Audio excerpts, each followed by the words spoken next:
Olá, seja bem-vindo a mais um vídeo. Hoje falarei sobre a guerra nas montanhas durante a Primeira Guerra Mundial, um verdadeiro desafio para aqueles exércitos que tiveram que lutar por lá. Desde já agradeço o seu like caso goste do conteúdo do vídeo. A ideia convencional de um campo de batalha da Primeira Guerra Mundial imediatamente traz à mente uma interminável paisagem plana e encharcada, atravessada por trincheiras lamacentas. Mas para muitos soldados, o campo de batalha parecia bem diferente. Eles enfrentavam não apenas as tropas inimigas, mas também os desafios assustadores da guerra nas montanhas, lidando com altitudes elevadas, encostas rochosas, neve, gelo e até avalanches. Só para ter uma ideia, em meados de dezembro de 1916, durante um período de vários dias, avalanches nos Alpes italianos mataram cerca de 10.000 soldados austríacos e italianos. Em certa ocasião, em 13 de dezembro de 1916, aproximadamente 200.000 toneladas de neve, rocha e gelo caíram da montanha diretamente em cima de um quartel austro-húngaro. Cerca de 200 soldados foram colocados em segurança, mas outros 300 morreram. Apenas alguns dos corpos foram recuperados.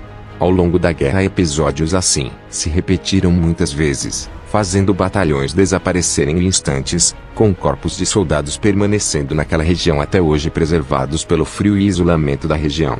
Algumas testemunhas afirmam que as avalanches foram propositadamente usadas como arma.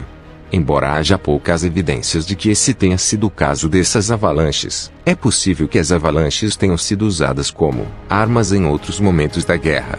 Na Galiza, na fronteira da moderna Polônia e Ucrânia, milhões de homens russos e austro-húngaros lutaram nas montanhas dos Cárpatos, enquanto as forças russas também estavam envolvidas em guerras nas montanhas contra o Império Otomano no Cáucaso.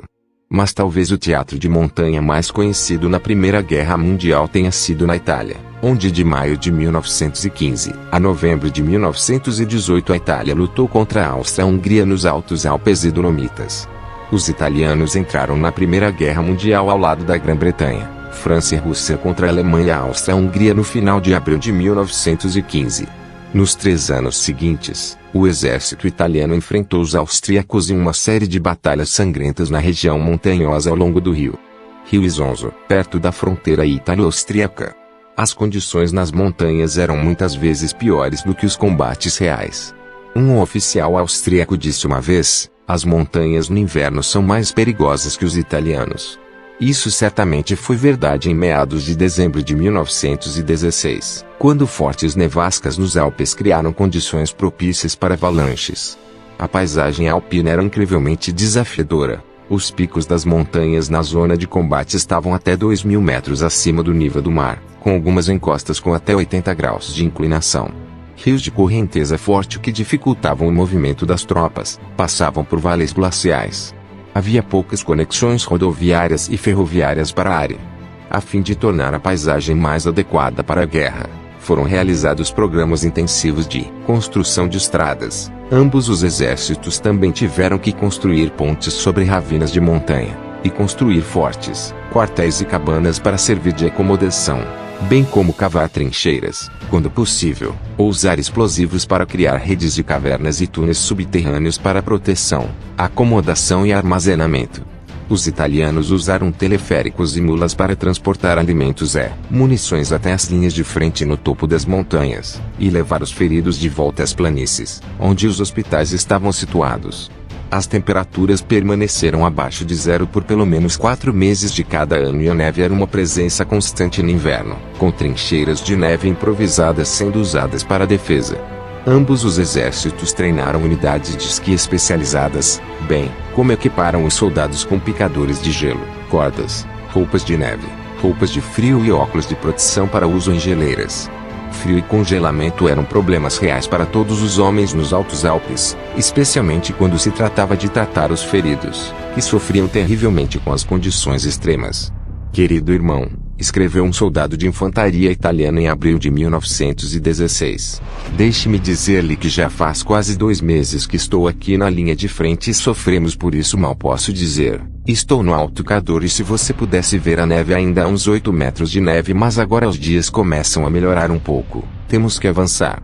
Quem sabe quantos pobres italianos terão que morrer porque têm essa paixão de nos abater como ovelhas." Sem surpresa, o combate foi muito difícil nessas circunstâncias. Imagine só a dificuldade logística de levar toneladas de equipamentos e armas de artilharia pelas montanhas. A artilharia não conseguia identificar com precisão os alvos inimigos devido ao terreno irregular e, sem fogo de artilharia eficaz, era extremamente difícil lançar um ataque bem-sucedido.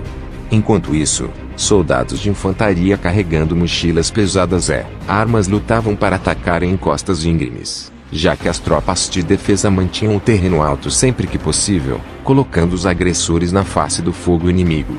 As unidades rapidamente se separaram à medida que avançavam em terrenos acidentados, enquanto o impacto de projéteis explodindo na superfície rochosa muitas vezes levava a deslizamentos de terra e queda de pedras, que tinham efeitos devastadores. Tanto o exército italiano quanto o austro-húngaro tinham tropas de montanha dedicadas, os Alpini e os Gebelstrupp, respectivamente. Essas unidades especializadas tinham treinamento e equipamentos especiais para prepará-los para o serviço nas montanhas. Eles eram famosos por sua coragem e habilidade, lutando ferozmente sob as circunstâncias mais desafiadoras. Mas não havia um número suficiente desses especialistas e teria sido impossível limitar as operações nas montanhas apenas a essas tropas. Em vez disso, a grande maioria dos homens em ambos os exércitos teria servido em terreno montanhoso em algum momento da guerra, incluindo muitos, como soldados do sul da Itália ou da Sicília, que não tinham experiência com temperaturas tão extremas. Na frente alpina, os soldados da Primeira Guerra Mundial suportaram toda a tensão e terror do combate com o desafio adicional das condições brutais das montanhas. Soluções únicas para os problemas de combate nos Alpes foram desenvolvidas para tentar enfrentar essas condições, mas com sucesso limitado. Para os milhões de homens que serviram nos exércitos italiano e austro-húngaro, foi a guerra nas montanhas, acima de tudo, que viria a simbolizar os horrores da Primeira Guerra Mundial. Isso é tudo por hoje. Muito obrigado para você que assistiu até aqui. Espero que tenha gostado. Até a próxima.